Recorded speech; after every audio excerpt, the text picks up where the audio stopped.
ടാർഗേര്യൻ രാജവംശത്തിന്റെ ആദ്യ നൂറ്റാണ്ട് അതിന്റെ അവസാന ഘട്ടത്തിലേക്ക് കടക്കുമ്പോൾ വെസ്റ്ററോസിന്റെ ആകാശം മുഴുവൻ ഇരുണ്ടതും കനത്തതുമായ മേഘങ്ങളാൽ മൂടപ്പെട്ടിരുന്നു. വരാനിരിക്കുന്ന വലിയ മാറ്റങ്ങളുടെയും ദുരന്തങ്ങളുടെയും ഒരു സൂചനയെന്നോണം കാറ്റു വീശിയടിച്ചു. വൃദ്ധനായ രാജാവ് ജെഹേരിസിന്റെ ആരോഗ്യം ദിനംപ്രതി ക്ഷയിച്ചു തുടങ്ങിയിരുന്നു. അക്കാലത്ത് 10 വലിയ ഡ്രാഗൺസുമായി ഹൌസ് ടാർഗേരിയൻ അതിന്റെ അധികാരത്തിന്റെ ഏറ്റവും ഉന്നതമായ കൊടുമുടിയിൽ നിന്നിരുന്നു. ലോകത്തിലെ ഒരു ശക്തിക്കും അവരെ എതിർക്കാൻ കഴിയുമായിരുന്നില്ല. ആ കാലഘട്ടത്തിന്റെ പ്രൗഢി വിളിച്ചോതുന്നതായിരുന്നു ഹരൻഹലിലെ വലിയ കരിങ്കൽ കൊട്ടാരം. 60 വർഷത്തോളം നീണ്ട സമാധാനത്തിന്റെയും സമ്പൽ സമൃദ്ധിയുടെയും ഭരണമായിരുന്നു രാജാവ് ജെഹേരിയ കാഴ്ചവെച്ചത്. എന്നാൽ വിധി അദ്ദേഹത്തോട് കരുണ കാണിച്ചില്ല. അദ്ദേഹത്തിന്റെ 2 ആൺമക്കളും മരണപ്പെട്ടിരുന്നു. അതോടെ തന്റെ പിൻഗാമി ആരായിരിക്കുമെന്ന വലിയ ചോദ്യം അദ്ദേഹത്തിനു മുന്നിൽ അവശേഷിച്ചു. ഈ പ്രതിസന്ധി ഒഴിവാക്കാൻ 101-ാം വർഷത്തിൽ ഒരു പിൻഗാമിയെ തിരഞ്ഞെടുക്കുന്നതിനായി അദ്ദേഹം ഒരു വലിയ സഭ വിളിച്ചു ചേർത്തു. ആയിരക്കണക്കിന് പ്രഭുക്കന്മാർ തങ്ങളുടെ കുതിരകളിൽ വെസ്റ്ററോസിന്റെ നാനാഭാഗത്തുനിന്നും ഹരൻഹലിലേക്ക് യാത്ര തിരിച്ചു. വലിയ ഇരുമ്പ് പെട്ടികളിൽ രേഖകളുമായി കൊട്ടാരത്തിലെ പണ്ഡിതന്മാർ രാജാവിന്റെ മുന്നിലേക്ക് നടന്നു നീങ്ങി. 14ഓളം അവകാശവാദങ്ങൾ കേട്ടെങ്കിലും യഥാർത്ഥത്തിൽ 2 പേർ മാത്രമാണ് പരിഗണിക്കപ്പെട്ടത്. രാജാവിന്റെ ഏറ്റവും മുതിർന്ന പിൻഗാമിയായ പ്രിൻസസ് റേനീസ് ടാർഗേരിയനും അവളുടെ ഇളയ കസിനും രാജാവിന്റെ ഏറ്റവും മുതിർന്ന പുരുഷ പിൻഗാമിയുമായ പ്രിൻസ് വിസെറിസ് ടാർഗേരിയനും. സഭയുടെ തീരുമാനം രാജാവിനു മുന്നിൽ തുറക്കപ്പെട്ടു. കാത്തിരിപ്പിന്റെ നിശബ്ദത ആ വലിയ ഹാളിൽ തളം കെട്ടിനിന്നു. വെസ്റ്ററോസിലെ പ്രഭുക്കന്മാരുടെ തീരുമാനപ്രകാരം പ്രിൻസ് വിസെറീസ് ടാർഗേരിയനെ ഡ്രാഗൺസ്റ്റോണിലെ രാജകുമാരനായി പ്രഖ്യാപിച്ചു. ആ നിമിഷം വിസെറീസിന്റെയും അവന്റെ ഭാര്യ എയ്മയുടെയും മുഖത്ത് വലിയൊരു ആശ്വാസം പ്രകടമായി. എന്നാൽ റേനീസിന്റെ മുഖത്ത് യാതൊരു ഭാവവ്യത്യാസവും ഉണ്ടായിരുന്നില്ല. ഒരു സ്ത്രീ ആയതുകൊണ്ട് മാത്രം അവൾക്ക് ആ ഇരുമ്പ് സിംഹാസനം നിഷേധിക്കപ്പെട്ടു. പകരം പ്രഭുക്കന്മാർ തിരഞ്ഞെടുത്തത് വിസെറിസിനെയാണ്. വരാനിരിക്കുന്ന വലിയൊരു യുദ്ധം ഒഴിവാക്കാനാണ് ജെഹേരിയ ഈ സഭ വിളിച്ചു ചേർത്തത്. കാരണം അദ്ദേഹത്തിന് ആ കൈപ്പേറിയ സത്യം അറിയാമായിരുന്നു. ഹൌസ് ഓഫ് ദ ഡ്രാഗനെ തകർക്കാൻ പുറത്തുനിന്ന് ആർക്കും കഴിയില്ല. അവർ തന്നെ വിചാരിക്കണം.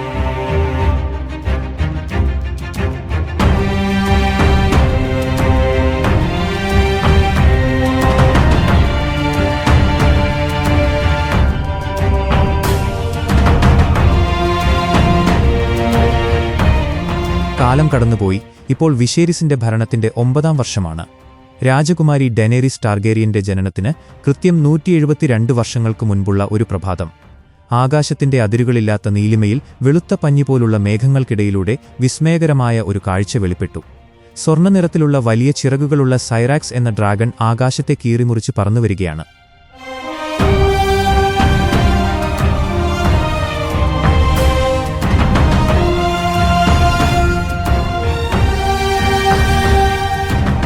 അതിന്റെ പുറത്ത് കാറ്റിനെ വകവയ്ക്കാതെയിരിക്കുന്ന റേനീറായുടെ കണ്ണുകളിൽ വല്ലാത്തൊരു ധീരതയുണ്ടായിരുന്നു. ഭീമാകാരമായ ആ ഡ്രാഗൺ മണ്ണിലേക്ക് പറന്നിറങ്ങി. 2 ഡ്രാഗൺ കീപ്പർമാർ അവിടേക്ക് വന്നു. അവരിൽ പ്രായമുള്ളയാൾ തന്റെ കയ്യിലുള്ള കുന്തം നീട്ടിപ്പിടിച്ച് ചെറുപ്പക്കാരനായ കാവൽക്കാരനെ പിന്നിലേക്ക് മാറ്റി നിർത്തി. പ്രായമുള്ള കാവൽക്കാരൻ ഹൈവാലീറിയൻ ഭാഷയിൽ സിറാക്സിനോട് ശാന്തമാകാൻ ആവശ്യപ്പെട്ടു. റേനീറ ഡ്രാഗന്റെ പുറത്തുനിന്നും അനായാസം താഴേക്ക് ചാടിയിറങ്ങി അതിന്റെ കഴുത്തിൽ തലോടി. അപ്പോഴാണ് തന്റെ കുതിരപ്പുറത്തിരിക്കുന്ന സേർ ഹാരോൾഡ് വെസ്റ്റർലിങ്ങിനെ അവൾ കണ്ടത്. തിരികെ വന്നതിന് സ്വാഗതം, രാജകുമാരി ഹാരോൾഡ് പറഞ്ഞു. വളരെ വലിയ ആശ്വാസം തോന്നുന്നതുപോലെ അഭിനയിക്കാതിരിക്കാൻ ശ്രമിക്കൂ സർ, റേനീറ പറഞ്ഞു. അവിടെ നിർത്തിയിട്ടിരുന്ന വലിയൊരു കുതിരവണ്ടിയുടെ അടുത്തേക്ക് റേനീറ നടന്നു. അവിടെ ആലിസന്റ് ഹൈടവർ അവളെ കാത്തുനിൽപ്പുണ്ടായിരുന്നു. ആലിസന്റിന്റെ കണ്ണുകളിൽ ഡ്രാഗനെ കണ്ടതിന്റെ നേരിയ ഭയമുണ്ടായിരുന്നു. സൈറാക്സ് വളരെ വേഗത്തിൽ വളരുകയാണ്. അവൾ ഉടൻ തന്നെ കാരാക്സസിന്റെ അത്രയും വലുതാകും, ആലിസന്റ് പറഞ്ഞു. 2 പേർക്കിരിക്കാൻ പാകത്തിൽ അവൾ വലുതായി കഴിഞ്ഞു, റേനീറ പറഞ്ഞു. ഒരു കാഴ്ചക്കാരിയായി നിൽക്കാൻ തന്നെയാണ് എനിക്കിഷ്ടം, ആലിസന്റ് പറഞ്ഞു. കാവൽക്കാർ വീണ്ടും ഭാഷ ഉപയോഗിച്ച് സൈറാക്സിനെ ഡ്രാഗൺ പിറ്റിന്റെ ഉള്ളിലേക്ക് നയിച്ചു. കുതിരവണ്ടി കിങ്സ് ലാൻഡിംഗിലെ തെരുവുകളിലൂടെ റെഡ് കീപ്പിലേക്ക് നീങ്ങി. കൊട്ടാരത്തിന്റെ വലിയ മതിലുകൾക്കും നീണ്ട ഇടനാഴികൾക്കും ഉള്ളിലൂടെ റാനീറയും ആലിസന്റും നടന്നു. അവർ ചെന്നെത്തിയത് ഗർഭിണിയായ എമ്മയുടെ മുറിയിലായിരുന്നു. അവശയായ എമ്മ ഒരു കട്ടിലിൽ കിടക്കുകയായിരുന്നു. ചുറ്റും പരിചാരികമാർ അവളെ ശുശ്രൂഷിക്കുന്നുണ്ടായിരുന്നു. റേനീറയും ആലിസന്റും അടുത്തേക്ക് വന്നപ്പോൾ എമ്മയുടെ കണ്ണുകളിൽ നേരിയൊരു ശാസനയുണ്ടായിരുന്നു. ഞാൻ ഈ അവസ്ഥയിലിരിക്കുമ്പോൾ നീ ഡ്രാഗണിന്റെ പുറത്ത് പറക്കാൻ പോകുന്നത് എനിക്കിഷ്ടമല്ലെന്ന് നിനക്കറിയാമല്ലോ, എമ്മ പറഞ്ഞു. റാനീറ അവളുടെ അമ്മയുടെ കാലുകൾക്കരികിലിരുന്നു. നിങ്ങളിവിടെ ഒരുപാട് പരിചാരികമാരുടെ നടുവിലാണ്. എല്ലാവരും വരാനിരിക്കുന്ന കുഞ്ഞിലാണ് ശ്രദ്ധ കൊടുക്കുന്നത്. അപ്പോൾ ഒരാളെങ്കിലും നിങ്ങളെ ശ്രദ്ധിക്കേണ്ടേ, റാനീറ ചോദിച്ചു. നീയും ഉടൻ തന്നെ ഇതേപോലെ ഈ കട്ടിലിൽ കിടക്കേണ്ടിവരും, റേനീറ. ഈ വേദനകളിലൂടെയാണ് നാം നമ്മുടെ രാജ്യത്തെ സേവിക്കുന്നത്, ഐമ പറഞ്ഞു. ഒരു പോരാളിയായി യുദ്ധക്കളത്തിൽ പോയി പ്രതാപം നേടാനാണ് എനിക്കിഷ്ടം, റേനീറ പറഞ്ഞു. ഇത് കേട്ട് എമ്മ ചിരിച്ചു. നമുക്കുള്ളത് രാജകീയമായ ഗർഭപാത്രങ്ങളാണ്. ഈ പ്രസവക്കിടക്കയാണ് നമ്മുടെ യുദ്ധക്കളം. അത് ധീരതയോടെ നേരിടാൻ നാം പഠിക്കണം. ഇനി പോയി കുളിക്കൂ, നിന്റെ ശരീരത്തിൽ നിന്നും ഡ്രാഗണിന്റെ ഗന്ധം വരുന്നുണ്ട്, ഏമ പറഞ്ഞു. അതേസമയം കൊട്ടാരത്തിലെ സ്മോൾ കൗൺസിലിന്റെ മുറിയിൽ വലിയ ചർച്ചകൾ നടക്കുകയായിരുന്നു. വലിയൊരു മേശയുടെ ഒരറ്റത്ത് കിങ് വിസിറിസ് ഇരുന്ന് ഭക്ഷണം കഴിക്കുകയായിരുന്നു. അദ്ദേഹത്തിന്റെ മുഖത്ത് എപ്പോഴും ഒരു ചിരിയുണ്ടായിരുന്നു. അപ്പോൾ ഞാൻ അവനോട് പറഞ്ഞു, നീ നോക്കുന്നത് തെറ്റായ വശത്താണെന്ന് തോന്നുന്നു, വിസിറിസ് പറഞ്ഞു. ഇത് കേട്ട് കൗൺസിലിലെ അംഗങ്ങളെല്ലാം ചിരിച്ചു. എന്നാൽ കോർലിസ് വെലാറിയോണിന്റെ മുഖത്തുമാത്രം യാതൊരു ചിരിയുമുണ്ടായിരുന്നില്ല. അവൻ അങ്ങേയറ്റം ഗൗരവത്തിലായിരുന്നു. എന്റെ പ്രഭുക്കന്മാരെ, സ്വതന്ത്ര നഗരങ്ങൾ തമ്മിലുള്ള സഖ്യം ഇപ്പോൾ ട്രയാർക്കി എന്ന പേരിൽ അറിയപ്പെടാൻ തുടങ്ങിയിരിക്കുന്നു, കോർലിസ് പറഞ്ഞു. അവൻ തന്റെ ഇരിപ്പിടത്തിൽ നിന്നും എഴുന്നേറ്റ് സ്റ്റെപ്പ് സ്റ്റോൺസിന്റെ വലിയൊരു ഭൂപടം മേശപ്പുറത്ത് നിവർത്തിയിട്ടു. അവർ ബ്ലഡ് സ്റ്റോണിൽ തമ്പടിച്ചിരിക്കുകയാണ്. ഇപ്പോൾ സ്റ്റെപ്പ് സ്റ്റോൺസിലെ കടൽക്കൊള്ളക്കാരെ ഇല്ലാതാക്കിക്കൊണ്ടിരിക്കുകയാണ്, കോർലിസ് പറഞ്ഞു. അതൊരു നല്ല വാർത്തയാണല്ലോ ലോർഡ് കോർലിസ്, വിസെരിസ് പറഞ്ഞു. ക്രാഗാസ് ദ്രഹാർ എന്നു പേരുള്ള ഒരാൾ സ്വയം ഈ ട്രയാർക്കിയുടെ രാജകുമാരനായി പ്രഖ്യാപിച്ചിരിക്കുകയാണ്. ശത്രുക്കളെ ശിക്ഷിക്കുന്നതിലെ അവന്റെ ക്രൂരത കാരണം ആളുകൾ അവനെ ക്രാബ് ഫീഡർ എന്നാണ് വിളിക്കുന്നത്, കോർലിസ് പറഞ്ഞു. ആ സമയത്താണ് റേനിറാഡ് മുറിയിലേക്ക് കടന്നുവന്നത്. മരിച്ച കടൽക്കൊള്ളക്കാർക്ക് വേണ്ടി നാം കരയണമെന്നാണോ നിങ്ങൾ പറയുന്നത്, വിസെരീസ് ചോദിച്ചു. റേനിറ, നീ വൈകി. രാജാവിന് വീഞ്ഞൊഴിക്കുന്നവൾ ഒരിക്കലും വൈകാൻ പാടില്ല. അത് ആളുകളെ ദാഹിക്കാനിടയാക്കും, വിസെരീസ് പറഞ്ഞു. ഞാൻ അമ്മയെ കാണാൻ പോയതായിരുന്നു, റേനിറ പറഞ്ഞു. വലിയ നിരാശയോടെ കോർലിസ് തന്റെ കസേരയിലേക്ക് തിരികെയിരുന്നു. ഡ്രാഗന്റെ പുറത്താണോ പോയത്, വിസെരീസ് ചോദിച്ചു. റേനിറ വീഞ്ഞ് തയ്യാറാക്കി കൗൺസിൽ അംഗങ്ങൾക്കെല്ലാം പകർന്നു നൽകാൻ തുടങ്ങി. പ്രിൻസ് ഡീമോണിന്റെ നിർബന്ധപ്രകാരം അവന്റെ സിറ്റി വാച്ചിനെ പരിശീലിപ്പിക്കാനും ആയുധങ്ങൾ നൽകാനും വലിയൊരു തുക ഖജനാവിൽ നിന്നും ചിലവാക്കിയിട്ടുണ്ട്. വാച്ചിന്റെ കമാൻഡർ എന്ന നിലയിലുള്ള അവന്റെ പ്രവർത്തനങ്ങളെക്കുറിച്ച് വിലയിരുത്താൻ അവനോട് കൗൺസിലിൽ വരാൻ നിങ്ങൾ ആവശ്യപ്പെടുമെന്ന് ഞാൻ കരുതി, ലൈമൻ പറഞ്ഞു. ഡെയ്മൺ അവന്റെ ഇപ്പോഴത്തെ ജോലികളിൽ പൂർണ്ണമായി മുഴുകിയിരിക്കുകയാണെന്ന് നിങ്ങൾ കരുതുന്നില്ലേ, വിസെരിസ് ചോദിച്ചു. അതിന് ചിലവാക്കിയ തുക നോക്കുമ്പോൾ അങ്ങനെ പ്രതീക്ഷിക്കാനാണ് എനിക്കിഷ്ടം, ലൈമൻ പറഞ്ഞു. എങ്കിൽ നിങ്ങളുടെ സ്വർണം നല്ല രീതിയിൽ നിക്ഷേപിക്കപ്പെട്ടു എന്ന് തന്നെ കരുതുക, ലോർഡ് ബീസ്ബറി, വിസെരിസ് പറഞ്ഞു.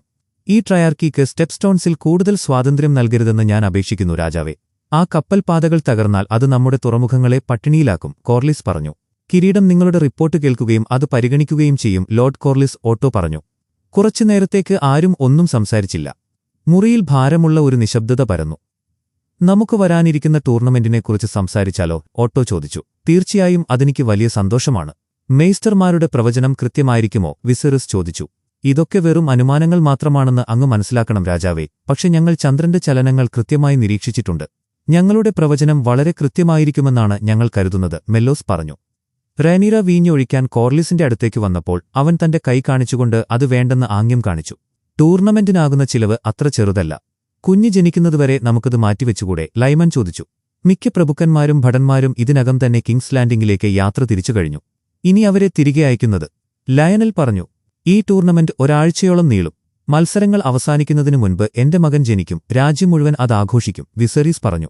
കുഞ്ഞാണാണോ പെണ്ണാണോ എന്ന് പ്രവചിക്കാൻ ഞങ്ങൾക്ക് യാതൊരു വഴിയുമില്ല, മെല്ലോസ് പറഞ്ഞു. തീർച്ചയായും ഒരു നിബന്ധനകളുമില്ലാതെ അഭിപ്രായം പറയാൻ ഒരു മേസ്റ്റർക്കും കഴിയില്ലല്ലോ, അല്ലേ?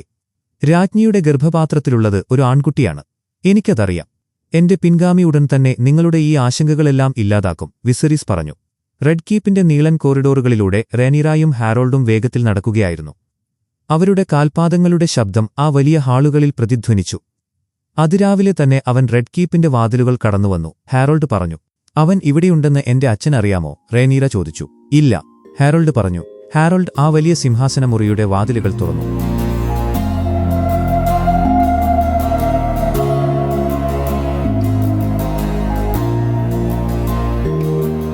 മുറിയുടെ അവസാനമായി ആ ഇരുമ്പ് സിംഹാസനത്തിൽ ഡേമൺ ഇരിക്കുന്നുണ്ടായിരുന്നു.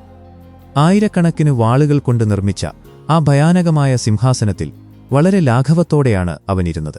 റേനിറ ഹൈ വാലിറിയൻ ഭാഷയിൽ സംസാരിക്കാൻ തുടങ്ങി. നിങ്ങളിവിടെ എന്താണ് ചെയ്യുന്നത്, അമ്മാവ, റേനിറ ചോദിച്ചു. ഒരുപക്ഷെ ഭാവിയിൽ ഈ ഇരിപ്പിടം എന്റേതായേക്കാം, ഡീമൺ പറഞ്ഞു.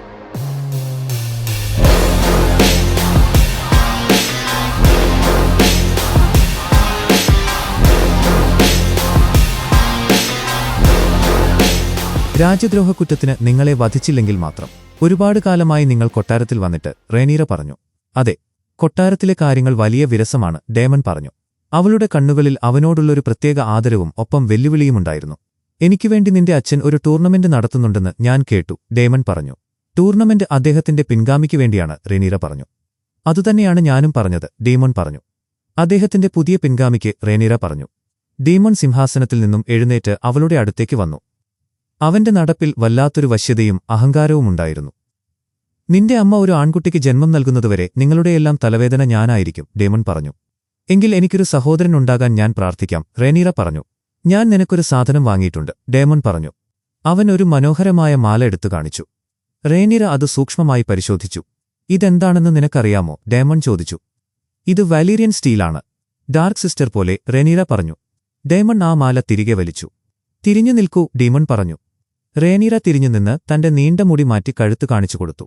അവൾ തന്റെ പഴയ മാല മാറ്റി. ഡേമൺ പുതിയ മാല അവളുടെ കഴുത്തിൽ അണിയിച്ചു. നിനക്കും എനിക്കും നമ്മുടെ പാരമ്പര്യത്തിന്റെ ഒരു ചെറിയ ഭാഗം സ്വന്തമായിട്ടുണ്ട്, ഡേമൺ പറഞ്ഞു. റേനീറ അവന് നേരെ തിരിഞ്ഞു. മനോഹരം, ഡേമൺ പറഞ്ഞു. റെഡ് കീപ്പിന്റെ പുറത്ത് ഗോഡ്സ്വുഡിന്റെ ശാന്തമായ അന്തരീക്ഷത്തിൽ വെളുത്ത നിറവും ചുവന്ന ഇലകളുമുള്ള വലിയ വീർവുഡ് മരത്തിന്റെ താഴെ കാറ്റുമെല്ലെ വീശിയടിച്ചു. ആ മരത്തിന്റെ ചുവട്ടിൽ അലൈസന്റിന്റെ മടിയിൽ തലവെച്ച് റേനീറ കിടക്കുകയായിരുന്നു. ആലിസന്റ് ഒരു വലിയ പുസ്തകം തുറന്നുപിടിച്ചിട്ടുണ്ടായിരുന്നു. നീ അത് വായിച്ചോ, ആലിസന്റ് ചോദിച്ചു. തീർച്ചയായും ഞാൻ വായിച്ചു, റേനീറ പറഞ്ഞു. പ്രിൻസസ് നൈമീരിയ ഡോണിലെത്തിയപ്പോൾ അവൾ ആരെയാണ് വിവാഹം കഴിച്ചത്, ആലിസന്റ് ചോദിച്ചു. ഒരു പുരുഷനെ, റേനീറ പറഞ്ഞു. അവന്റെ പേരെന്തായിരുന്നു, ആലിസന്റ് ചോദിച്ചു. ലോർഡ് എന്തോ ഒന്ന്, റേനീറ പറഞ്ഞു. ലോർഡ് എന്തോ ഒന്ന് എന്ന് നീ പറഞ്ഞാൽ സെപ്റ്റ മാർലോയ്ക്ക് വലിയ ദേഷ്യം വരും, ആലിസന്റ് പറഞ്ഞു. അവർ ദേഷ്യപ്പെടുമ്പോൾ കാണാൻ നല്ല രസമാണ്, റേനീറ പറഞ്ഞു. നിനക്കെന്തെങ്കിലും വിഷമമുള്ളപ്പോഴൊക്കെ നീ ഇങ്ങനെയാണ് പെരുമാറുന്നത്, ആലിസന്റ് പറഞ്ഞു. എന്തിനോടും വിയോജിക്കുന്നത് പോലെ. നിന്റെ അച്ഛനൊരു മകൻ ജനിച്ചാൽ നിനക്കുള്ള സ്ഥാനം നഷ്ടപ്പെടുമെന്ന ഭയം നിനക്കുണ്ട്, ആലിസന്റ് പറഞ്ഞു. എനിക്ക് എന്റെ അമ്മയെക്കുറിച്ച് ഓർത്തു മാത്രമേ ഭയമുള്ളൂ. എന്റെ അച്ഛന് ഒരു ആൺകുട്ടി ജനിക്കട്ടെയെന്ന് ഞാൻ ആഗ്രഹിക്കുന്നു. എനിക്ക് ഓർമ്മയുള്ള കാലം മുതൽ അദ്ദേഹം ആഗ്രഹിക്കുന്നത് അതാണ്, റേനീറ പറഞ്ഞു. അദ്ദേഹത്തിന് ഒരു മകനുണ്ടാകാൻ നീ ആഗ്രഹിക്കുന്നുണ്ടോ, ആലിസന്റ് ചോദിച്ചു. എനിക്ക് നിന്റെ കൂടെ ഡ്രാഗന്റെ പുറത്തു പറക്കണം, നാരോസീക്ക് അപ്പുറമുള്ള അത്ഭുതങ്ങൾ കാണണം, കേക്ക് മാത്രം കഴിച്ച് ജീവിക്കണം, റേനീറ പറഞ്ഞു. ഞാൻ വളരെ ഗൗരവമായിട്ടാണ് ചോദിക്കുന്നത്, ആലിസന്റ് പറഞ്ഞു. നിന്റെ സ്ഥാനത്തെക്കുറിച്ച് നിനക്ക് ഭയമില്ലേ, ആലിസന്റ് ചോദിച്ചു. എനിക്ക് ഈ സ്ഥാനം ഇഷ്ടമാണ്. ഇത് വളരെ സുഖകരമാണ്, റേനീറ പറഞ്ഞു. ആലിസന്റ് പെട്ടെന്ന് ആ പുസ്തകം അടച്ചുവെച്ചെഴുന്നേറ്റു. നീ എങ്ങോട്ടാണ് പോകുന്നത്, റേനീറ ചോദിച്ചു. വീട്ടിലേക്ക്. സമയം ഒരുപാടായി, ആലിസന്റ് പറഞ്ഞു. റേനീറ എഴുന്നേറ്റു നിന്നു. തങ്ങളുടെ വലീരിയൻ ശത്രുക്കളിൽ നിന്നും രക്ഷപ്പെടാൻ പ്രിൻസസ് നൈമീരിയ 10,000 കപ്പലുകളിൽ നാരോസീ കടന്ന് തന്റെ റോയിനർ ആളുകളെ നയിച്ചു. അവൾ ഡോണിലെ ലോർഡ് മോസ് മാർട്ടലിനെ വിവാഹം കഴിച്ചു. എന്നിട്ട് തങ്ങൾ ഇനി തിരിഞ്ഞോടാൻ ഉദ്ദേശിക്കുന്നില്ല എന്ന് തന്റെ ആളുകളെ കാണിക്കാൻ അവൾ സൺസ്പീറിൽ വെച്ച് തന്റെ സ്വന്തം കപ്പലുകൾ കത്തിച്ചു, റേനീറ പറഞ്ഞു. ഇത്രയും പറഞ്ഞുകൊണ്ട് അവൾ ആ പുസ്തകത്തിൽ നിന്നും ഒരു പേജ് കീറിയെടുത്തു. നീ എന്താണ് ഈ കാണിക്കുന്നത്, ആലിസന്റ് ചോദിച്ചു. അപ്പോൾ നിനക്കിത് ഓർമ്മയുണ്ടാകുമല്ലോ, റേനീറ പറഞ്ഞു. ഈ പുസ്തകം സെപ്റ്റ കണ്ടാൽ, ആലിസന്റ് പറഞ്ഞു. സെപ്റ്റ പോയി തുലയട്ടെ, റേനീറ പറഞ്ഞു. അവർ രണ്ടുപേരും പൊട്ടിച്ചിരിച്ചുകൊണ്ട് ആ ഗോഡ്സ്വുഡിൽ നിന്നും നടന്നു നീങ്ങി. സൂര്യാസ്തമയത്തിന്റെ ചുവന്ന വെളിച്ചം വിശേരിസിന്റെ മുറിയിലെ ജനലിലൂടെ ഉള്ളിലേക്ക് വീഴുന്നുണ്ടായിരുന്നു. മീസ്റ്റർ മിക്കോൻ രാജാവിന്റെ പുറത്തുള്ള മുറിവ് സൂക്ഷ്മമായി പരിശോധിക്കുകയായിരുന്നു. ആ മുറിവിൽ നിന്നും അസുഖകരമായ ഒരു ഗന്ധം വക്കുന്നുണ്ടായിരുന്നു. ഇത് ഉണങ്ങുന്നുണ്ടോ, വിസറിസ് ചോദിച്ചു. ഇത് അല്പം വലുതായിട്ടുണ്ട് രാജാവേ, മെല്ലോസ് പറഞ്ഞു. ഇതെന്താണെന്ന് നിങ്ങൾക്കിപ്പോൾ പറയാൻ കഴിയുമോ, ഒട്ടോ ചോദിച്ചു. ഞങ്ങൾ സിറ്റഡലിലേക്ക് വിവരങ്ങൾ അയച്ചിട്ടുണ്ട്. സമാനമായ കേസുകൾക്കായി അവർ പഴയ ഗ്രന്ഥങ്ങൾ പരിശോധിച്ചുകൊണ്ടിരിക്കുകയാണ്, മിക്കൻ പറഞ്ഞു. സിംഹാസനത്തിൽ ഇരിക്കുമ്പോൾ ഉണ്ടായ ഒരു ചെറിയ മുറിവാണിത്. ഇതൊന്നുമില്ല, വിസരിസ് പറഞ്ഞു. ഓട്ടോ പതുക്കെ മെല്ലാസിന്റെ അടുത്തേക്ക് വന്ന് രഹസ്യമായി സംസാരിച്ചു. കുഞ്ഞിന്റെ ജനനവുമായി ബന്ധപ്പെട്ട ഒരുക്കങ്ങളിൽ രാജാവ് വലിയ മാനസിക സമ്മർദ്ദത്തിലാണ്. മനസ്സിന്റെ അസ്വസ്ഥതകൾ ശരീരത്തെയും മോശമായി ബാധിക്കും, മെല്ലോസ് പറഞ്ഞു. ഇതെന്തായാലും പുറത്താരും അറിയരുത്, ഓട്ടോ പറഞ്ഞു. മെല്ലോസ് പതുക്കെ വിസരീസിന്റെ അടുത്തേക്ക് മടങ്ങിപ്പോയി. നമുക്കിത് വീണ്ടും ലീച്ച് ചെയ്യണം, മെല്ലോസ് പറഞ്ഞു. ഇതൊരിക്കലും ഉണങ്ങാത്ത ഒരു മുറിവാണ്, ഗ്രാൻഡ് മൈസ്റ്റർ. ഇത് കരിച്ചു കളയാൻ കോട്ടറൈസേഷൻ ഞാൻ നിർദ്ദേശിക്കട്ടെ, മിക്കൻ ചോദിച്ചു. അത് നല്ലൊരു ചികിത്സാരീതിയായിരിക്കും രാജാവേ, പക്ഷെ നല്ല വേദനയുണ്ടാകും, മെല്ലോസ് പറഞ്ഞു. ശരി, വിസറിസ് പറഞ്ഞു. വിസറിസ് തന്റെ വസ്ത്രങ്ങൾ ശരിയാക്കി വേഗത്തിൽ ആ മുറിയിൽ നിന്നും പുറത്തേക്ക് പോയി. കനത്ത വേദനയും അസ്വസ്ഥതയും അദ്ദേഹത്തിന്റെ മുഖത്ത് കാണാമായിരുന്നു. മെഴുകുതിരികളുടെ മഞ്ഞ വെളിച്ചം നിറഞ്ഞ ഏമായുടെ കുളിമുറിയിൽ അവൾ ചൂടുവെള്ളത്തിൽ കിടക്കുകയായിരുന്നു. അവിടേക്ക് വിശേരിസ് കടന്നുവന്നു. ഞാൻ സിംഹാസനത്തിലിരിക്കുന്നതിനേക്കാൾ കൂടുതൽ സമയം നീ ആ കുളിത്തൊട്ടിയിലിരിക്കുന്നുണ്ടല്ലോ, വിസറിസ് പറഞ്ഞു. ഇപ്പോൾ എനിക്ക് ആശ്വാസം ലഭിക്കുന്ന ഒരേയൊരു സ്ഥലം ഇതാണ്, ഏമ പറഞ്ഞു. വിസറിസ് അവളുടെ അടുത്തായിരുന്നു, തന്റെ കൈകൾ വെള്ളത്തിലേക്ക് മുക്കി. ഇതിനധികം ചൂടില്ലല്ലോ, വിസറിസ് പറഞ്ഞു. മെയ്സ്റ്റർമാർ അനുവദിച്ചിട്ടുള്ള അത്രയും ചൂടുണ്ടിതിന്, ഏമ പറഞ്ഞു. ഡ്രാഗൺസിന് ചൂടാണ് ഇഷ്ടമെന്നവർക്കറിയില്ലേ, വിസറിസ് ചോദിച്ചു. ഈ ഭയാനകമായ ഗർഭകാലത്തിനു ശേഷം ഞാൻ ശരിക്കും ഒരു ഡ്രാഗണിന് ജന്മം നൽകിയാലും എനിക്ക് അത്ഭുതമില്ല, ഏമ പറഞ്ഞു. എങ്കിൽ അവനെ നാം വളരെയധികം സ്നേഹിക്കുകയും ലാളിക്കുകയും ചെയ്യും, വിസറിസ് പറഞ്ഞു. തനിക്കൊരു സഹോദരിയാണ് ജനിക്കാൻ പോകുന്നതെന്ന് റേനീറ ഇതിനകം തന്നെ പ്രഖ്യാപിച്ചു കഴിഞ്ഞു, ഏമ പറഞ്ഞു. ശരിക്കും, വിസറിസ് ചോദിച്ചു. അവൾ പേരുപോലും കണ്ടുപിടിച്ചു, ഏമ പറഞ്ഞു. എന്താണത്, വിസറിസ് ചോദിച്ചു. വിസേന്യ. വാഗറിനെ ഓർമ്മിപ്പിക്കുന്ന ഒരു ഡ്രാഗണിന്റെ മുട്ടയും അവൾ തൊട്ടിലിൽ വെക്കാൻ തിരഞ്ഞെടുത്തിട്ടുണ്ട്, ഏമ പറഞ്ഞു. ദൈവങ്ങൾ തുണയ്ക്കട്ടെ. ഈ കുടുംബത്തിൽ ഇതിനകം തന്നെ ഒരു വിസന്യ ഉണ്ടല്ലോ, വിസറിസ് പറഞ്ഞു. നിങ്ങളുടെ പ്രിയപ്പെട്ട സഹോദരനിൽ നിന്നും എന്തെങ്കിലും വിവരമുണ്ടോ, ഏമ ചോദിച്ചു. ഞാനവനെ സിറ്റി വാച്ചിന്റെ കമാൻഡറാക്കിയതിനു ശേഷം കണ്ടിട്ടില്ല. ടൂർണമെന്റ് ആവുമ്പോഴേക്കും അവൻ എന്തായാലും വരും. അവനൊരിക്കലും മത്സരങ്ങളിൽ നിന്നും മാറി നിൽക്കാൻ കഴിയില്ല, വിസറിസ് പറഞ്ഞു. ഇതൊരു ആൺകുട്ടിയാണ് എയ്മ, വിസറിസ് പറഞ്ഞു. അവൾ വളരെ നിരാശയോടെ ഒന്ന് നെടുവീർപ്പിട്ടു. എനിക്കുറപ്പാണ്. മറ്റെന്തിനേക്കാളും എനിക്കതിൽ വലിയ ഉറപ്പുണ്ട്. ആ സ്വപ്നം, അത് ഒരു ഓർമ്മയേക്കാൾ വ്യക്തമായിരുന്നു. ഈഗോണിന്റെ ഇരുമ്പ് കിരീടം ധരിച്ചുകൊണ്ടാണ് നമ്മുടെ മകൻ ജനിച്ചത്. കുതിരകളുടെ കുളമ്പടി ശബ്ദവും പരിചകൾ തകരുന്ന ശബ്ദവും വാളുകൾ കൂട്ടിമുട്ടുന്ന ശബ്ദവും കേട്ടപ്പോൾ ഞാൻ നമ്മുടെ മകനെ ഇരുമ്പ് സിംഹാസനത്തിലിരുത്തി. അപ്പോൾ ഗ്രാൻഡ് സെപ്റ്റിലെ മണികൾ മുഴങ്ങി ഡ്രാഗൺസ് എല്ലാം ഒന്നായി ഗർജിച്ചു, വിസറിസ് പറഞ്ഞു. കിരീടം വെച്ചുകൊണ്ട് ജനിച്ചെന്നോ? ദൈവങ്ങളെ, എന്നെ രക്ഷിക്കണേ. പ്രസവവേദന തന്നെ അസഹനീയമാണ്, ഏമ്മ പറഞ്ഞു. ഇത് അവസാനത്തേതാണ് വിസറിസ്. എനിക്ക് തൊട്ടിലിൽ വെച്ച് ഒരു കുഞ്ഞിനെ നഷ്ടപ്പെട്ടു. 2 തവണ ചാപിള്ളയെ പ്രസവിച്ചു. 2 ഗർഭങ്ങൾ പൂർണ്ണമാകുന്നതിനു മുൻപേ അലസിപ്പോയി. ഇത്രയും വർഷങ്ങൾക്കിടയിൽ 5 തവണ. നിങ്ങൾക്കൊരു പിൻഗാമിയെ നൽകുക എന്നത് എന്റെ കടമയാണെന്നെനിക്കറിയാം. അതിൽ ഞാൻ പരാജയപ്പെട്ടെങ്കിൽ എന്നോട് ക്ഷമിക്കണം. ഞാൻ മാപ്പ് ചോദിക്കുന്നു. പക്ഷെ മരിച്ചുപോയ എന്റെ കുഞ്ഞുങ്ങളെയോർത്ത് വിലപിക്കാൻ ഇനിയെനിക്ക് കഴിയില്ല, എയ്മ പറഞ്ഞു. അവളുടെ വാക്കുകളിൽ ഹൃദയം തകർക്കുന്ന വേദനയുണ്ടായിരുന്നു. അന്ന് രാത്രി കിങ്സ് ലാൻഡിംഗിന്റെ ഇരുണ്ട തെരുവുകൾ ഭയപ്പെടുത്തുന്ന ഒരു കാഴ്ചയ്ക്ക് സാക്ഷ്യം വഹിച്ചു. സുവർണവസ്ത്രങ്ങൾ ധരിച്ച സിറ്റി വാച്ചിലെ ഭടന്മാർ തങ്ങളുടെ നെഞ്ചിൽ ആഞ്ഞടിച്ചുകൊണ്ടണിനിരന്നു. നഗരത്തിന്റെ കാറ്റുപോലും അവരുടെ കോപത്തിൽ ഭയന്നു വിറച്ചു.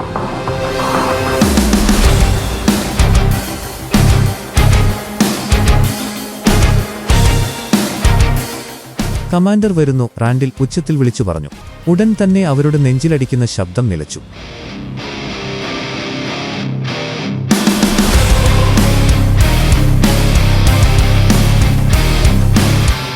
മുഴുനീള നിശബ്ദത അവിടെ പരന്നു. ഞാൻ ഈ വാച്ചിന്റെ ചുമതലയേൽക്കുമ്പോൾ നിങ്ങളെല്ലാം പട്ടിണി കിടക്കുന്ന അച്ചടക്കമില്ലാത്ത തെരുവ് നായ്ക്കളെപ്പോലെയായിരുന്നു. എന്നാൽ ഇപ്പോൾ നിങ്ങൾ വേട്ടനായ്ക്കളുടെ ഒരു കൂട്ടമാണ്. വേട്ടയാടാൻ വേണ്ടി മാത്രം പരിശീലിപ്പിക്കപ്പെട്ടവർ, ഡേമോൻ പറഞ്ഞു. ഭടന്മാർ വലിയ ശബ്ദത്തിൽ ആർത്തുവിളിച്ചു. അവരുടെ ആവേശം വാനോളമുയർന്നു. എന്റെ സഹോദരന്റെ നഗരം വലിയ കുറ്റകൃത്യങ്ങളുടെ താവളമായി മാറിയിരിക്കുന്നു. എല്ലാത്തരം കുറ്റകൃത്യങ്ങൾക്കും ഇവിടെ വളരാൻ സാധിച്ചിരുന്നു. എന്നാൽ ഇനി മുതൽ അതില്ല. ഇന്നു മുതൽ കിങ്സ് ലാൻഡിംഗ് സ്വർണ്ണ നിറത്തെ ഭയക്കാൻ തുടങ്ങും, ഡേമൺ പറഞ്ഞു. വാച്ചിലെ ഭടന്മാർ ആവേശത്തോടെ അലറി വിളിച്ചു. ഡേമൺ മുന്നോട്ട് നടന്നു.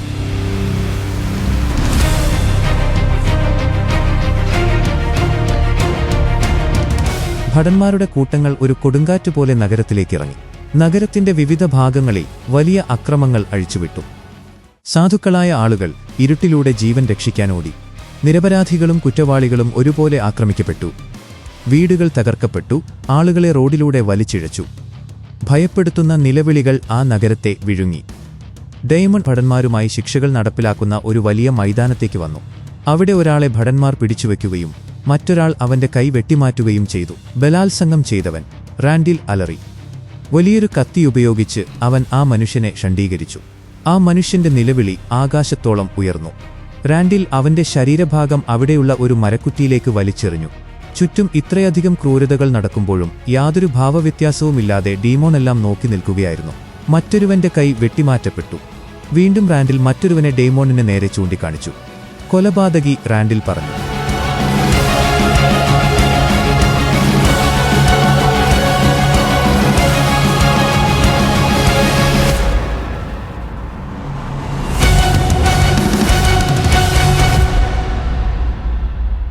ആ വണ്ടി രക്തം വറ്റാത്ത ശരീരഭാഗങ്ങളുമായി അവിടെ നിന്നും നീങ്ങി. അപ്പോഴേക്കും ഓട്ടോയുടെ ശബ്ദം പശ്ചാത്തലത്തിൽ മുഴങ്ങാൻ തുടങ്ങി. എല്ലാത്തരം കുറ്റവാളികളെയും പിടികൂടുന്ന ചരിത്രത്തിലില്ലാത്ത ഒരു സംഭവമായിരുന്നു അത്. നിങ്ങളുടെ സഹോദരൻ അതൊരു പൊതുപ്രദർശനമാക്കി മാറ്റി സ്വയം ശിക്ഷകൾ നടപ്പിലാക്കി, ഓട്ടോ പറഞ്ഞു. സ്മോൾ കൗൺസിലിന്റെ മുറിയിൽ അങ്ങേയറ്റം ദേഷ്യത്തോടെയാണ് ഓട്ടോ സംസാരിച്ചത്. കാര്യങ്ങൾ കഴിഞ്ഞപ്പോൾ വെട്ടിമാറ്റിയ ശരീരഭാഗങ്ങൾ മാറ്റാൻ 2 കുതിരകളെ കെട്ടിയ വണ്ടി വേണ്ടിവന്നുവെന്നാണ് ഞാൻ കേട്ടത്, ഓട്ടോ പറഞ്ഞു. ഓട്ടോയും വിശേരീസും ആ മുറിയിലേക്ക് നടന്നുവന്നു. ദൈവങ്ങൾ തുണയ്ക്കട്ടെ, വിസറിസ് പറഞ്ഞു. യാതൊരു നിയന്ത്രണവുമില്ലാതെ ഇത്തരം കാര്യങ്ങൾ ചെയ്യാൻ രാജകുമാരനെ അനുവദിക്കാൻ പാടില്ല, ഓട്ടോ പറഞ്ഞു. അവർ മേശക്കരികിലേക്ക് വന്നപ്പോൾ തന്റേതായ പ്രത്യേക ശൈലിയിൽ സിംഹാസനം പോലെ കസേരയിലിരിക്കുന്ന ഡേമോനെയാണ് ക്യാമറ കാണിച്ചത്. രാജാവ് വന്നപ്പോൾ മറ്റ് കൗൺസിൽ അംഗങ്ങൾ എഴുന്നേറ്റു നിന്നു. എന്റെ നിയന്ത്രണമില്ലായ്മയെക്കുറിച്ച് നിങ്ങൾ എന്തോ പറയുകയായിരുന്നുവല്ലോ, ഡേമൺ പറഞ്ഞു. സിറ്റി വാച്ചിനെക്കൊണ്ട് നീ ചെയ്യിപ്പിച്ച കാര്യങ്ങൾക്ക് നീ വിശദീകരണം നൽകണം, ഓട്ടോ പറഞ്ഞു. ഓട്ടോയും വിശേരിസും തങ്ങളുടെ ഇരിപ്പിടങ്ങളിൽ വലിയ മാർബിളുകൾ പ്ലേറ്റിൽ വെച്ചുകൊണ്ടിരുന്നു. നിന്റെ പുതിയ ഗോൾഡ് ക്ലോക്കുകൾ ഇന്നലെ രാത്രി വലിയൊരു പ്രകടനം തന്നെ കാഴ്ചവെച്ചല്ലോ, അല്ലേ, വിസറിസ് ചോദിച്ചു. അങ്ങനെയാണോ, ഡീമൺ ചോദിച്ചു. എല്ലാവരും അവരുടെ ഇരിപ്പിടങ്ങളിലിരുന്നു. മുറിയിൽ കടുത്ത സംഘർഷാവസ്ഥ നിലനിന്നിരുന്നു. നിനക്ക് തോന്നിയതുപോലെ വീശാനുള്ള ഒരു വാളല്ല സിറ്റി വാച്ച്. അവരെ നിയന്ത്രിക്കുന്നത് ഈ കൊട്ടാരമാണ്, ഓട്ടോ പറഞ്ഞു. കൊട്ടാരത്തിലെ നിയമങ്ങൾ നടപ്പിലാക്കുകയാണ് വാച്ച് ചെയ്തത്. നിങ്ങളത് അംഗീകരിക്കുന്നില്ലേ, ലോർഡ് സ്ട്രോങ് ഡേമൺ ചോദിച്ചു. എന്റെ രാജകുമാര, ഞാൻ അങ്ങനെ കരുതുന്നില്ല, ലിയോണൽ പറഞ്ഞു. യാതൊരു കാരണവുമില്ലാതെ ക്രൂരതകൾ കാണിച്ച് ജനങ്ങളെ ഭയപ്പെടുത്തുന്നത് നമ്മുടെ നിയമങ്ങൾക്ക് നിരക്കുന്നതല്ല, ഓട്ടോ പറഞ്ഞു. എന്റെ സഹോദരന്റെ ടൂർണമെന്റിനായി വെസ്റ്ററോസിന്റെ എല്ലാ ഭാഗത്തുനിന്നും പ്രഭുക്കന്മാർ ഇപ്പോൾ കിങ്സ് ലാൻഡിംഗിലേക്ക് വന്നുകൊണ്ടിരിക്കുകയാണ്.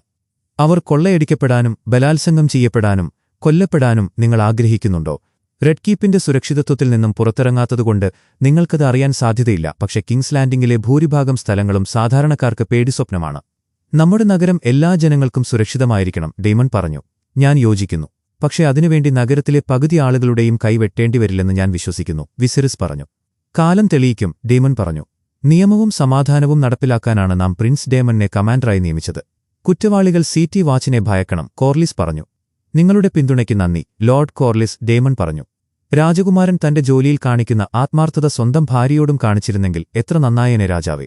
ഒരുപാട് കാലമായി താങ്കൾ വെയിലിലോ റൂൺസ്റ്റോണിലോ പോയിട്ട്, ഓട്ടോ പറഞ്ഞു. ഡേമോന്റെ മുഖത്തെ ഭാവം മാറി. അവന്റെ കണ്ണുകളിൽ ദേഷ്യം നിറഞ്ഞു. ഞാനില്ലാത്തതാണ് എന്റെ ആ വെങ്കല കാമുകിക്ക് കൂടുതൽ സന്തോഷം നൽകുന്നതെന്ന് ഞാൻ കരുതുന്നു, ഡേമൺ പറഞ്ഞു. ലേഡി റിയ താങ്കളുടെ ഭാര്യയാണ്, വെയിലിലെ നല്ലവളും മാന്യയുമായ ഒരു സ്ത്രീ, ഓട്ടോ പറഞ്ഞു. വെയിലിലെ പുരുഷന്മാർ സ്ത്രീകളേക്കാൾ കൂടുതൽ ചെമ്മരിയാടുകളുമായാണ് ലൈംഗിക ബന്ധത്തിലേർപ്പെടുക എന്ന് കേട്ടിട്ടുണ്ട്. ഞാൻ ഉറപ്പു നൽകുന്നു, ആടുകൾക്ക് അവളേക്കാൾ സൗന്ദര്യമുണ്ട്, ഡേമൺ പറഞ്ഞു. ദൈവമേ, ലൈമൻ അത്ഭുതത്തോടെ പറഞ്ഞു. നിങ്ങളുടെ ഭാര്യയെ വിവാഹം കഴിക്കുമ്പോൾ നിങ്ങൾ ദൈവങ്ങൾക്ക് മുൻപിൽ സത്യം ചെയ്തിട്ടുള്ളതാണ്, ഓട്ടോ പറഞ്ഞു. നിങ്ങളുടെ കിടക്ക പങ്കിടാൻ ഒരു സ്ത്രീയെ ആവശ്യമുണ്ടെങ്കിൽ എന്റെ ഭാര്യ ലേഡി റിയയെ നിങ്ങൾക്ക് നൽകാൻ ഞാൻ തയ്യാറാണ്, ലോർഡ് ഹൈടവർ. നിങ്ങളുടെ ഭാര്യ മരിച്ചിട്ട് അധികകാലമായില്ലല്ലോ, ഡേമൺ പറഞ്ഞു.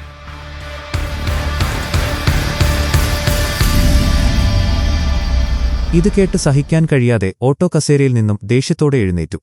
മുറിയിലെ അന്തരീക്ഷം വല്ലാതെ ചൂടുപിടിച്ചു. അവൾ മരിച്ചില്ലേ, ഡേമൺ ചോദിച്ചു. വിസെറിസ് ശബ്ദമുയർത്തി വിളിച്ചു. ഒരുപക്ഷെ നിങ്ങൾക്കവളെ മറക്കാൻ കഴിഞ്ഞിട്ടുണ്ടാകില്ല, ഡീമൺ പറഞ്ഞു. നിന്നെ പ്രകോപിപ്പിക്കുന്നത് എന്റെ സഹോദരന് വലിയ ഇഷ്ടമുള്ള കാര്യമാണെന്ന് നിനക്കറിയാമല്ലോ. നീ അവനെ എന്തിനാണ് പ്രോത്സാഹിപ്പിക്കുന്നത്, വിസെറിസ് ചോദിച്ചു. ഓട്ടോ വലിയ ദേഷ്യത്തോടെയാണെങ്കിലും തിരികെയിരുന്നു. എന്നോട് ക്ഷമിക്കണം രാജാവേ, ഓട്ടോ പറഞ്ഞു. വലിയ തുക ചിലവാക്കിയാണ് ഈ കൗൺസിൽ നിന്റെ താൽപര്യപ്രകാരം സിറ്റി വാച്ചിനെ പരിശീലിപ്പിച്ചത്. എന്റെ നിയമങ്ങൾ നടപ്പിലാക്കുക, പക്ഷെ മനസ്സിലാക്കുക, ഇന്നലെ രാത്രി നടന്നതുപോലുള്ള പ്രകടനങ്ങൾ ഇനിയും ആവർത്തിച്ചാൽ അതിന് ഞാൻ മറുപടി നൽകും, വിസെറിസ് പറഞ്ഞു. മനസ്സിലായി രാജാവേ, ഡീമൺ പറഞ്ഞു. ഡേമോൺ കസേരയിൽ നിന്നും എഴുന്നേറ്റ് അഹങ്കാരത്തോടെ പുറത്തേക്ക് നടന്നു.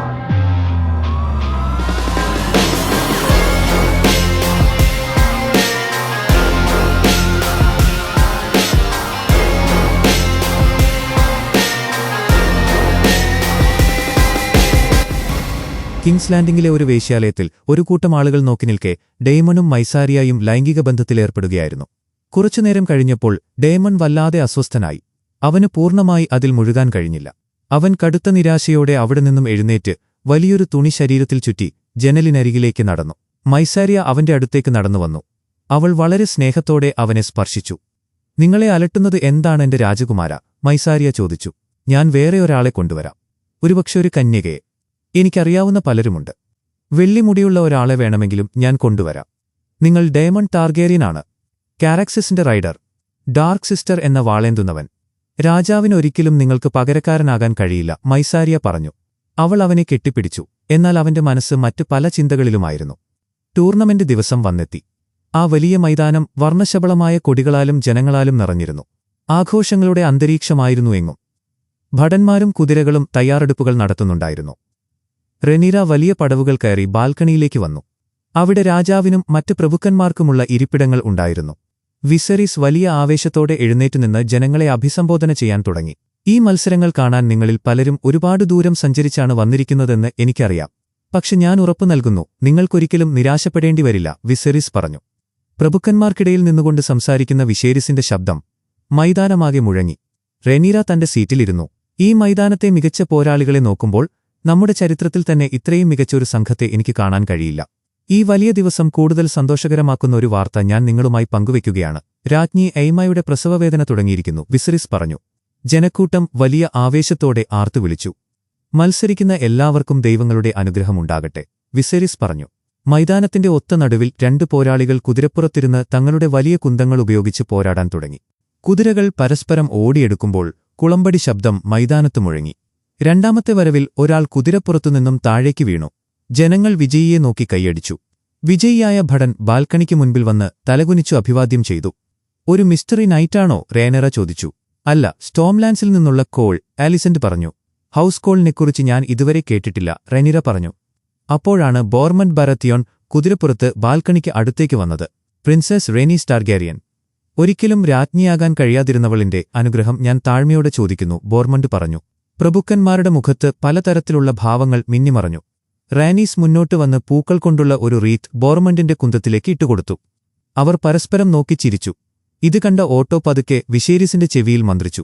അങ്ങനെ പറഞ്ഞതിന് താങ്കൾക്ക് ആ ബരത്തിയോണിന്റെ നാവ് വെട്ടിയെടുക്കാവുന്നതേയുള്ളൂ, ഓട്ടോ പറഞ്ഞു. നാവുകൾക്ക് പിൻഗാമിയെ മാറ്റാൻ കഴിയില്ല. അവൻ പറയുന്നത് പറയട്ടെ, വിസെരിസ് പറഞ്ഞു. റാനീസ് തന്റെ ഇരിപ്പിടത്തിലേക്ക് തിരികെ പോയി ഭർത്താവായ കോർലിസിനെ നോക്കി അർത്ഥഗർഭമായി ചിരിച്ചു. ലോർഡ് സ്റ്റോക്വത്തിന്റെ മകളെ ആ ചെറിയ ടാർലി പയ്യന് നൽകാനാണ് തീരുമാനിച്ചിട്ടുള്ളത്, റേനീറ പറഞ്ഞു. ലോർഡ് മാസിയുടെ മകനോ? ആലിസന്റ് ചോദിച്ചു. അതെ, അവനൊരു വലിയ ഭടനായി മാറുന്ന അന്ന് തന്നെ അവരുടെ വിവാഹം നടക്കും, റേനീറ പറഞ്ഞു. എത്രയും പെട്ടെന്ന് നടത്തുന്നത് തന്നെയാണ് നല്ലത്, ആലിസന്റ് പറഞ്ഞു. മൈതാനത്ത് ബോർമണ്ടും ക്രിസ്റ്റനും തമ്മിലുള്ള പോരാട്ടം തുടങ്ങി. കുതിരകൾ അതിവേഗത്തിൽ മുന്നോട്ടോടി. ആ വലിയ ശബ്ദങ്ങൾക്കിടയിൽ ബോർമുണ്ട് കുതിരപ്പുറത്തുനിന്നും താഴേക്ക് വീണു. ഈ സമയം ഹാരോൾഡ് റേനീറയുടെ ഇരിപ്പിടത്തിനരികിൽ മുട്ടുകുത്തി നിന്നു. ഈ സർ ക്രിസ്റ്റൻ കോളിനെക്കുറിച്ച് നിങ്ങൾക്കെന്തറിയാം? റേനീറ ചോദിച്ചു. സർ ക്രിസ്റ്റൻ ഒരു സാധാരണക്കാരനാണെന്നാണ് ഞാൻ കേട്ടത്.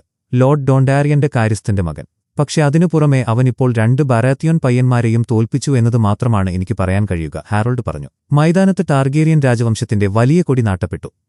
ഒരു കൂട്ടം പോരാളികൾ കുതിരപ്പുറത്ത് മൈതാനത്തേക്ക് വന്നു. നഗരത്തിന്റെ രാജകുമാരനായ പ്രിൻസ് ഡേമൺ ഓഫ് ഹൌസ് ടാർഗേരിയൻ ഇപ്പോൾ തന്റെ ആദ്യത്തെ എതിരാളിയെ തിരഞ്ഞെടുക്കും, മാസ്റ്റർ ഓഫ് റിവൽസ് ഉച്ചത്തിൽ പ്രഖ്യാപിച്ചു. ഡേമൺ കുതിരപ്പുറത്തു വന്ന് അവിടെയുള്ള പോരാളികളെ മുഴുവൻ നിരീക്ഷിച്ചു. അവസാനം അവൻ ഹൈടവർ ചിഹ്നം പതിച്ച വസ്ത്രം ധരിച്ച ഒരാളെ തിരഞ്ഞെടുത്തു. അത് കണ്ട് വിസിറസും ഓട്ടോയും പരസ്പരം നോക്കി.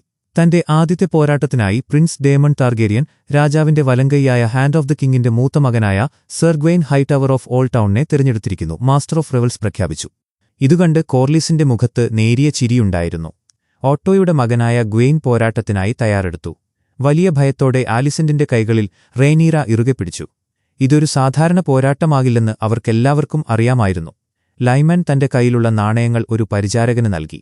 5 നാണയങ്ങൾ ഡീമണിന്, ലൈമൻ പറഞ്ഞു. മൈതാനത്ത് നിൽക്കുന്ന കുതിരകൾ യുദ്ധത്തിനായി തയ്യാറായി. പോരാട്ടം തുടങ്ങുന്നതിനു മുൻപ് ഡേമൺ ജനക്കൂട്ടത്തെ ഒന്നു നോക്കി, പ്രത്യേകിച്ച് ഓട്ടോയുടെ കണ്ണുകളിലേക്ക് നേരിട്ടു നോക്കി.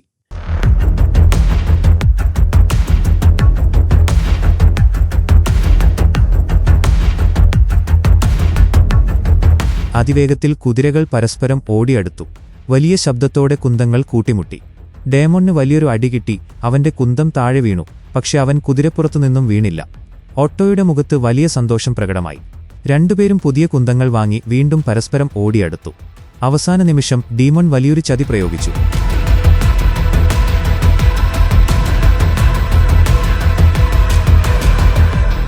അവൻ തന്റെ കുന്തം ഗ്വെയ്നിന്റെ കുതിരയുടെ കാലുകൾക്ക് കുറുകെ വെച്ചു. കുതിരയും ഗ്വെയ്നും വലിയ ശബ്ദത്തോടെ താഴേക്ക് വീണു. ഗ്വെയ്നിന് നല്ല പരിക്കേറ്റുവെങ്കിലും അവൻ എഴുന്നേറ്റു നിന്നു. ജനക്കൂട്ടത്തിൽ നിന്നും പ്രഭുക്കന്മാരിൽ നിന്നും പലവിധത്തിലുള്ള ശബ്ദങ്ങൾ ഉയർന്നു. ഡേമൺ നേരെ ബാൽക്കണിക്ക് മുൻപിലേക്ക് കുതിരയെ ഓടിച്ചുവന്നു. റേനീറയും ആലിസന്റും ബാൽക്കണിയുടെ അരികിലേക്ക് വന്നു. വളരെ നന്നായിരിക്കുന്നു അമ്മാവ, റേനീറ പറഞ്ഞു. ലേഡി ആലിസന്റ്, ഈ മത്സരങ്ങളെല്ലാം ഞാൻ ജയിക്കുമെന്ന് എനിക്കുറപ്പുണ്ട്. നിങ്ങളുടെ അനുഗ്രഹം കൂടിയുണ്ടെങ്കിൽ അത് പൂർണ്ണമാകും, ഡേമൺ പറഞ്ഞു. ആലിസന്റ് ഒരു പൂമാല എടുത്ത് ഓട്ടോയെ നോക്കി. അവന്റെ മുഖത്തെ ഭാവം മനസ്സിലാക്കിയ ശേഷം അവൾ ആ മാല താഴേക്ക് ഡീമോണിന്റെ കുന്തത്തിലേക്ക് ഇട്ടുകൊടുത്തു. ഈ സമയത്തൊരു മെയ്സ്റ്റർ വന്ന് ഓട്ടോയുടെ ചെവിയിൽ എന്തോ രഹസ്യം പറഞ്ഞു. ഓട്ടോ വേഗത്തിൽ അത് വിസെരിസിനെ അറിയിച്ചു. അത് കേട്ടതും വിശേരിസ് വലിയ ഭയത്തോടെ കസേരയിൽ നിന്നും എഴുന്നേറ്റു. ആ വലിയ മരവാതിലുകൾക്ക് പിന്നിൽ നിന്നും ഉയർന്നുകേട്ട ഹൃദയഭേദകമായ നിലവിളി അദ്ദേഹത്തിന്റെ ആത്മാവിനെ പിളർക്കുന്നതായിരുന്നു. വാതിലുകൾ തുറന്ന് അകത്തേക്ക് കടന്നപ്പോൾ അവിടെ തളം കെട്ടി നിൽക്കുന്ന രക്തത്തിന്റെയും വിയർപ്പിന്റെയും ഭയാനകമായ ഗന്ധം അദ്ദേഹത്തെ ശ്വാസമുട്ടിച്ചു. എന്താണ് ഇവിടെ സംഭവിക്കുന്നത്? വിസെരിസ് ചോദിച്ചു. കുഞ്ഞ് തല തിരിഞ്ഞാണ് കിടക്കുന്നത്, രാജാവേ. കുഞ്ഞിനെ സുരക്ഷിതമായ രീതിയിലേക്ക് തിരിക്കാനുള്ള ഞങ്ങളുടെ എല്ലാ ശ്രമങ്ങളും പരാജയപ്പെട്ടു, മെല്ലോസ് പറഞ്ഞു. മെല്ലോസിന്റെ ആ വാക്കുകൾ കേട്ടതും വിസെരിസിന്റെ ലോകം തകർന്നു വീഴുന്നതുപോലെ തോന്നി. ആ വലിയ മുറിയിലാകെ ഐമയുടെ അസഹനീയമായ നിലവിളി മുഴങ്ങിക്കൊണ്ടിരുന്നു. അവൾക്കുവേണ്ടി എന്തെങ്കിലും ചെയ്യൂ, വിസേരിസ് പറഞ്ഞു. കുഞ്ഞിന്റെ ജീവന് അപകടമുണ്ടാകാത്ത രീതിയിൽ നൽകാൻ കഴിയുന്നത്ര വേദനസംഹാരികൾ ഞങ്ങൾ അവൾക്ക് നൽകിയിട്ടുണ്ട്. നിങ്ങളുടെ രാജ്ഞി വളരെ കരുത്തയായ ഒരു സ്ത്രീയാണ്. അവൾ തന്റെ സർവ്വശക്തിയും എടുത്ത് പോരാടുകയാണ്. പക്ഷേ അതുമാത്രം മതിയാകില്ല, മെല്ലോസ് പറഞ്ഞു. അദ്ദേഹം വേഗത്തിൽ കട്ടിലിനടുത്തേക്ക് നടന്നു. തന്റെ പ്രിയപ്പെട്ട ഭാര്യയുടെ വിയർപ്പിൽ കുതിർന്ന മുഖം കണ്ടപ്പോൾ ആ വലിയ ഭരണാധികാരിയുടെ ഹൃദയം തകർന്നു. ഞാൻ നിന്റെ കൂടെ തന്നെയുണ്ട്, വിസേരിസ് പറഞ്ഞു. എനിക്കിതിന് കഴിയില്ല, എനിക്ക് വയ്യ, എയ്മ പറഞ്ഞു. അതേസമയം കൊട്ടാരത്തിന് പുറത്ത് വലിയ സ്റ്റേഡിയത്തിൽ ടൂർണമെന്റ് അതിന്റെ എല്ലാ ആവേശത്തോടെയും നടന്നുകൊണ്ടിരിക്കുകയായിരുന്നു. അങ്ങേയറ്റം ക്രൂരമായൊരു പോരാട്ടമാണ് അവിടെ നടന്നുകൊണ്ടിരുന്നത്. മൈതാനത്ത് ആ ഭടന്മാർ തമ്മിലുള്ള ചോരയിറ്റുന്ന പോരാട്ടം തുടരുമ്പോൾ റേനീസും അവളുടെ ഭർത്താവ് കോർലിസും പരസ്പരം നോക്കി സംസാരിച്ചു. നമ്മുടെ ഭാവി രാജാവിന്റെ ജനനം നാം ഇങ്ങനെയാണോ ആഘോഷിക്കേണ്ടത് എന്ന് ഞാൻ അത്ഭുതപ്പെടുകയാണ്, കോർലിസ് പറഞ്ഞു. റേനീസ് ഒന്നു നെടുവീർപ്പിട്ടു. യാതൊരു കാരണവുമില്ലാത്ത ഈ അക്രമങ്ങളിലൂടെ, കോർലിസ് പറഞ്ഞു. കിങ്മേഗോറിന്റെ കാലം കഴിഞ്ഞിട്ട് ഇപ്പോൾ 70 വർഷങ്ങളായി, റേനീസ് പറഞ്ഞു. റേനീസിന്റെയും കോർലിസിന്റെയും മക്കളായ ലെനായും ലെനറും വലിയ ഭയത്തോടെയാണ് ആ പോരാട്ടം നോക്കിക്കണ്ടത്. ഭയം താങ്ങാനാവാതെ ലെന തന്റെ സഹോദരന്റെ കൈയിൽ ഇറുകെ പിടിച്ചു. പെട്ടെന്ന് ആക്രമണകാരിയായ ആ ഭടൻ തന്റെ കൈയിലുള്ള വലിയ കോടാലി അതിശക്തമായി താഴേക്ക് വീശി തന്റെ എതിരാളിയെ ഒറ്റവെട്ടിന് കൊലപ്പെടുത്തി. ആ കാഴ്ച കണ്ട ജനക്കൂട്ടം ഒന്നടങ്കം നടുങ്ങി. ചിലർ ഭയത്തോടെ ശ്വാസമടക്കി പിടിച്ചു, മറ്റു ചിലർ ആവേശത്തോടെ ആർത്തുവിളിച്ചു. മൈതാനത്തിന്റെ പല ഭാഗങ്ങളിലും സമാനമായ ചോരച്ചൊരിച്ചിലുകൾ നടക്കുന്നുണ്ടായിരുന്നു. ആ കാഴ്ചകൾ കണ്ട് ഭയന്നിരിക്കുന്ന ലെനയുടെയും യാതൊരു ഭാവവ്യത്യാസവുമില്ലാതെ തന്റെ നഖങ്ങൾ കടിച്ചു നിൽക്കുന്ന അലൈസന്റിന്റെയും മുഖങ്ങൾ അവിടെ ദൃശ്യമായി. കൊട്ടാരത്തിനുള്ളിലെ ഇരുണ്ട മുറിയിൽ ജീവനും മരണത്തിനുമിടയിൽ പോരാടിക്കൊണ്ടിരിക്കുന്ന ഐമ വലിയൊരു നെടുവീർപ്പിട്ടു. അവൾ പൂർണ്ണമായും തളർന്നിരുന്നു. അവളുടെ അടുത്തായി ആ തണുത്ത കൈകൾ ഇറുകെ പിടിച്ചുകൊണ്ട് വിസേരിസിരിക്കുന്നുണ്ടായിരുന്നു. അദ്ദേഹത്തിന്റെ കണ്ണുകളിൽ നിന്നും കണ്ണുനീർ ഒഴുകിയിറങ്ങി. മെല്ലോസ്, വിസേരിസ് വിളിച്ചു പറഞ്ഞു. രാജാവേ, അങ്ങൊന്നിങ്ങോട്ട് വരാമോ? മെല്ലോസ് ചോദിച്ചു. മെല്ലോസ് മുറിയുടെ ഒരു മൂലയിലേക്ക് നടന്നു. അങ്ങേയറ്റം സങ്കീർണമായൊരു പ്രസവത്തിന്റെ സമയത്ത് ചിലപ്പോൾ പിതാവിന് അങ്ങേയറ്റം അസാധ്യമായൊരു തിരഞ്ഞെടുപ്പ് നടത്തേണ്ടിവരും, മെല്ലോസ് പറഞ്ഞു. എന്താണെന്ന് വെച്ചാൽ പറയൂ, വിസേരിസ് പറഞ്ഞു. ഒരാളെ ത്യജിക്കുക, അല്ലെങ്കിൽ രണ്ടുപേരെയും നഷ്ടപ്പെടുത്തുക. നമുക്ക് ആ കുഞ്ഞിനെ രക്ഷിക്കാൻ കഴിഞ്ഞേക്കും. സിറ്റഡലിൽ ഞങ്ങളെ പഠിപ്പിച്ചിട്ടുള്ള ഒരു രീതിയുണ്ട്, ഗർഭപാത്രം നേരിട്ട് മുറിച്ചു തുറന്ന് കുഞ്ഞിനെ പുറത്തെടുക്കുന്ന ഒരു രീതി. പക്ഷെ അതുവഴിയുണ്ടാകുന്ന രക്തനഷ്ടം താങ്ങാൻ, മെല്ലോസ് പറഞ്ഞു. അദ്ദേഹത്തിന്റെ ഹൃദയം പകുതിയായി പിളരുന്നതുപോലെ തോന്നി. നിങ്ങൾക്ക് ആ കുഞ്ഞിനെ രക്ഷിക്കാൻ കഴിയുമോ? വിസെരിസ് ചോദിച്ചു. ഇപ്പോൾ തന്നെ എന്തെങ്കിലും ചെയ്യണം, അല്ലെങ്കിൽ എല്ലാം ദൈവങ്ങളെ ഏൽപ്പിക്കണം, മെല്ലോസ് പറഞ്ഞു. ആ നിമിഷം വിസേരിസിന്റെ ഉള്ളിൽ വലിയൊരു കൊടുങ്കാറ്റ് വീശിയടിക്കുകയായിരുന്നു. തന്റെ പ്രിയപ്പെട്ടവളുടെ ജീവനോ അതോ തന്റെ രാജ്യത്തിന് അവകാശിയായ ഒരു മകനോ എന്ന വലിയ ചോദ്യം അദ്ദേഹത്തെ വേട്ടയാടി. ആ വലിയ രാജാവ് തന്റെ ദുഃഖം ഉള്ളിലൊതുക്കാൻ പാടുപെട്ടു. അതേസമയം പുറത്തു മൈതാനത്ത് മരിച്ചുവീണ ഭടന്റെ ശരീരം വലിച്ചിഴച്ചു കൊണ്ടുപോകുകയായിരുന്നു. ഇനി നഗരത്തിന്റെ രാജകുമാരനായ സർ ഡേമൺ ടാർഗേരിയനും സർ ക്രിസ്റ്റൻ കോളും തമ്മിലുള്ള പോരാട്ടം ആരംഭിക്കുന്നു എന്ന് മൈതാനത്ത് വലിയ ശബ്ദത്തിൽ പ്രഖ്യാപനം മുഴങ്ങി.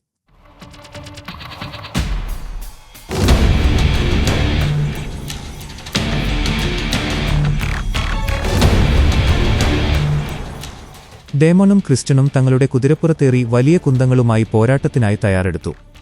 യുദ്ധത്തിന്റെ ഭീകരത വിളിച്ചോതുന്ന സംഗീതം മൈതാനമാകെ മുഴങ്ങി.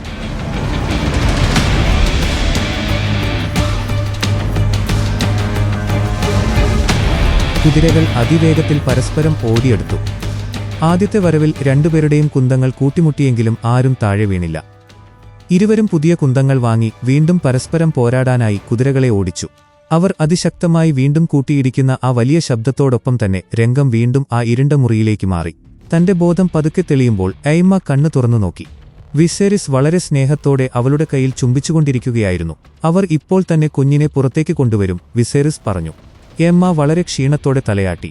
ചുറ്റുമുണ്ടായിരുന്ന പരിചാരികമാരെല്ലാം വേഗത്തിൽ കട്ടിലിന് ചുറ്റും വന്നുനിന്നു. അവരുടെ മുഖത്തെ ഭയം എന്തോ വലിയ ദുരന്തത്തിന്റെ സൂചന നൽകിയിരുന്നു. ഞാൻ നിന്നെ ഒരുപാട് സ്നേഹിക്കുന്നു, വിസേരിസ് പറഞ്ഞു. പെട്ടെന്ന് മെയ്സ്റ്റർ മിക്കുണും മറ്റൊരു പരിചാരികയും ചേർന്ന് ഈമയെ കട്ടിലിന്റെ താഴേക്ക് വലിച്ചിഴച്ചു. ആ അപ്രതീക്ഷിതമായ നീക്കത്തിൽ അവൾ വല്ലാതെ ഭയന്നു. എന്താണ് സംഭവിക്കുന്നത്? അയമ്മ ചോദിച്ചു. ഒന്നുമില്ല, എല്ലാം ശരിയാകും, വിസെരിസ് പറഞ്ഞു. അപ്പോഴേക്കും പരിചാരികമാർ അവളെ ബലമായി കട്ടിലിൽ അമർത്തിപ്പിടിക്കാൻ തുടങ്ങിയിരുന്നു. അവളുടെ കൈകാലുകൾ അവർ ഇറുകെ പിടിച്ചു.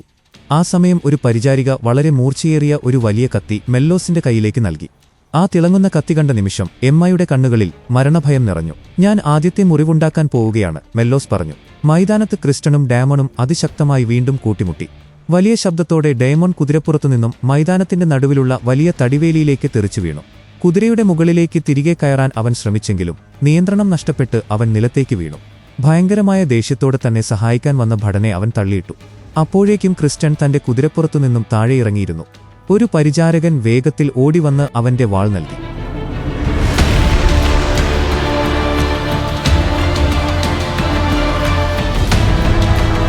അവിടെ മൈതാനത്തെ ആ ചോരപ്പുരണ്ട പോരാട്ടവും ഇപ്പുറത്ത് ഗർഭപാത്രം പിളർക്കുന്ന ഭയാനകമായ വേദനയാൽ പുളയുന്ന ഐമ്മയുടെ ദൃശ്യങ്ങളും മാറി മാറി തെളിഞ്ഞുവന്നു.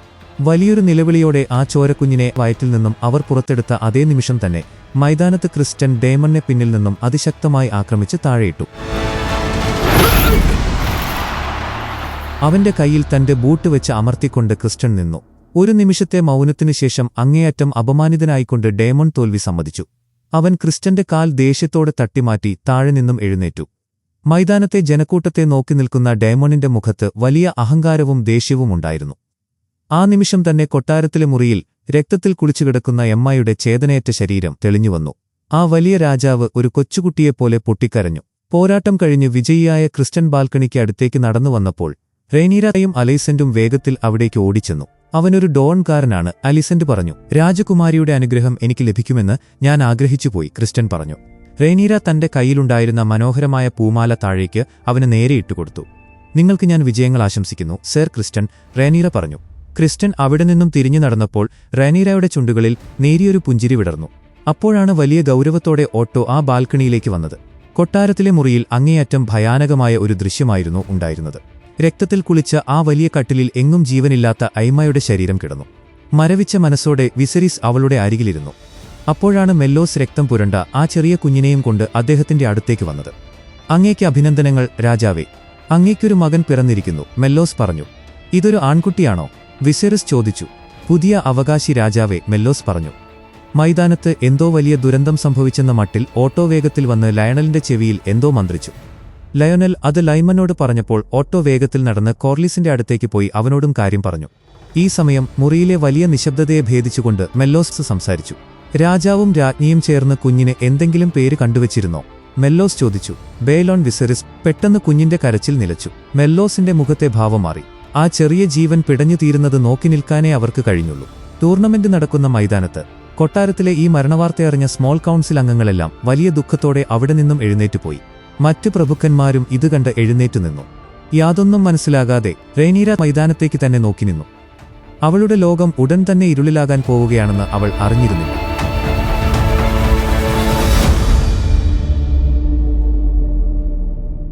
എപ്പിസോഡ് 1 ആദ്യ ഭാഗം ഇവിടെ അവസാനിക്കുന്നു. ഹൗസ് ഓഫ് ദ ഡ്രാഗണിന്റെ ബാക്കി എപ്പിസോഡുകൾ മിസ്സാവാതിരിക്കാൻ ഇപ്പോൾ തന്നെ ചാനൽ സബ്സ്ക്രൈബ് ചെയ്യുക. Thank you so much.